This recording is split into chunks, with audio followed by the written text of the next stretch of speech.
Alright, so I watched the video Back to School, and in the very beginning it talks and it says how there is 75 million kids that don't have a school to go to. And I thought that was a pretty startling number, and it was really sad and kind of made me really thankful that I've always had a school to go to and I've never had to worry about that. Through the video, it kind of just follows kids through when they're young, through their adolescence, which is when most of them are likely to drop out. And it kind of starts with like the most, like, not the most worst situations, but really bad situations. And they followed a little boy in Brazil, and he was so smart, and he was actually bumped up a grade, and he did really well in his grade.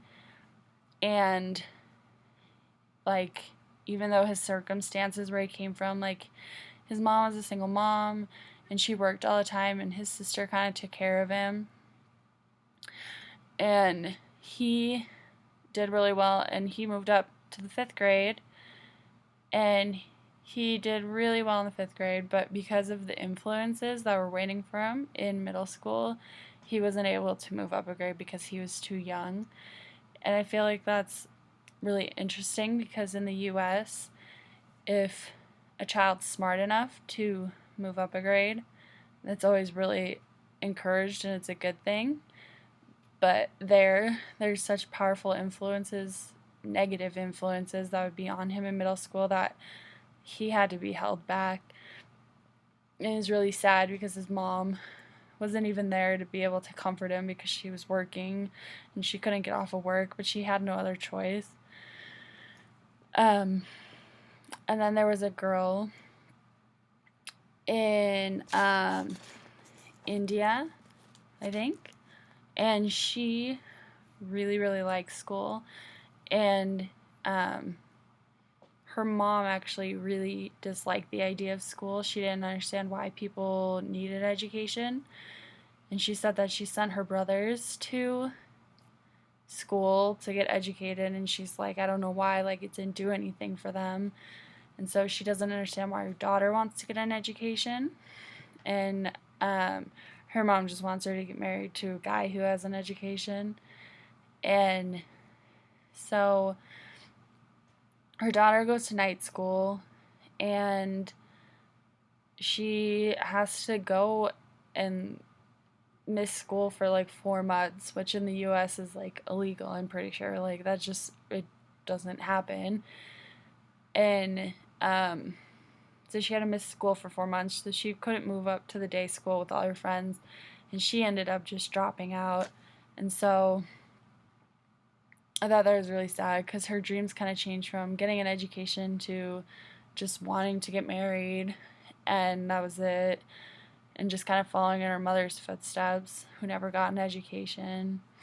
And then I kind of went to a little boy in Japan named Ken, and his family was well off, and in Japan they really value education. So it said even before like they even got to 1st grade, they knew how to read, which I think is awesome. Like, that's so good. And so they really value education. They're always known for being strict, but I guess they were talking about how they lowered kind of the, like, this, like, the pressure, like, they had less things that they had to do. Like, they got Saturday off now. And I just think that they value it so much more than, I feel like in the US they value it more than we do here.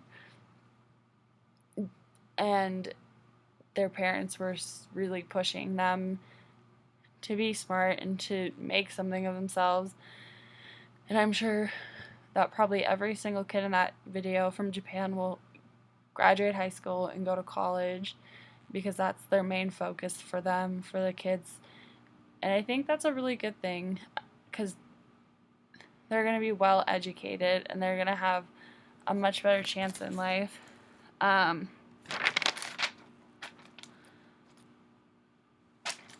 Also, I noticed that the kids that had more money, like there was a girl and her parents seemed to be well off, and she spent time after school on her computer, and not really socializing. But the kids that didn't have anything, they spent time just playing after school. Like the little boy from Brazil, he just played with his sister after school and socialize. And I feel like in the US we don't really do that because we're so into our technology, which can help us so much with our education, but also feel like hurt us with like it just interacting with people. And so I thought that was an interesting difference too.